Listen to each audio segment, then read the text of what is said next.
But would you say at this point, looking ahead to these games against Germany, looking ahead to 2023, is somebody on the hot seat? Are you is there starting to be some finger pointing going on? Yeah, I mean, I think that the fans are definitely finger pointing at head coach Vlatko Andonovski. I think that there are a lot of question marks from outside people and personnel towards him as the head coach and as what he can do with this team and maybe what he hasn't been able to do. Personally, though, I'm not really pointing a finger at him at this point. I think that there's still too many factors to be done. 10 months out from the World Cup is a long time, but it is also not a long time at all.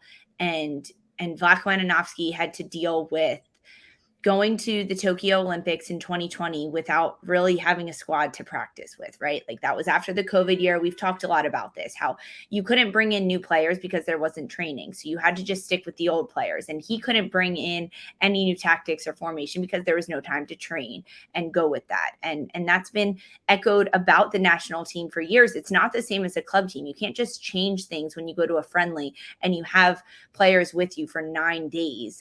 That's not enough training. That's not enough to implement brand new styles or do other things like that. And when you look at the cards, I'm going to say that Vlatko Andonovski has been dealt in terms of players and personnel and the injuries that this team has been plagued with. And I mean completely plagued, because I think that if the United States played against England and against Spain, maybe right after Tokyo in 2020 or early 2021, when they had the strength of players like Katarina Macario, Lynn Williams, Sam Ewis, Tierna Davidson in the back line, before Crystal Dunn was out for maternity leave and pregnancy, I think it would have been a different game. I think that things would have been different. Even at that point, Alyssa Nair was still injured at that point. I think even then, with the goalkeepers that we have and having that, all those players. And it's not because they're so good and the players that played this past week are bad, because that's not it at all. I think experience has a lot to do with it. And missing that many players in that such a quick span of time for Vlatko Andonovski to have to call in new players, to try out different things, I think that's really difficult for a team to do. And the rest of the world is becoming increasingly better and better and better at football. And that's a really good thing to see, because that means that this sport is growing. And that's what we want to see, right? Higher competition. The United States doesn't want to go out there and blow out teams 7-0. They want competition. They want things to work on.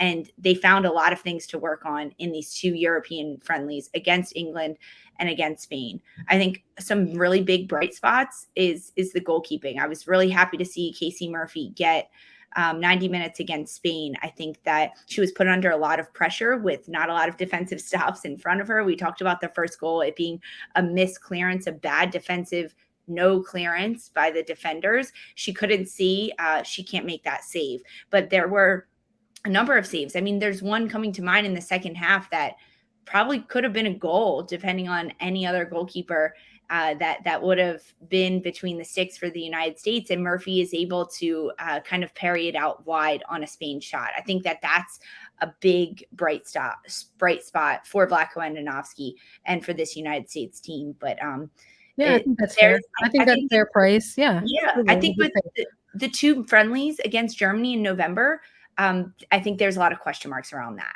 around who's going to be called in, who's going to be fit, healthy for that, who is going to get the starts, what are we going to see from these players and the personnel of the rhythm? Are we going to see Pickett get her third cap? Like, is that what we're going to see? Or are we going to go back to maybe a bit more consistency in the back line? Will Fox be back for that after her concussion protocol? Will Kelly O'Hara be back into the mix? There are so many unanswered questions around that, and only time will tell in terms of that.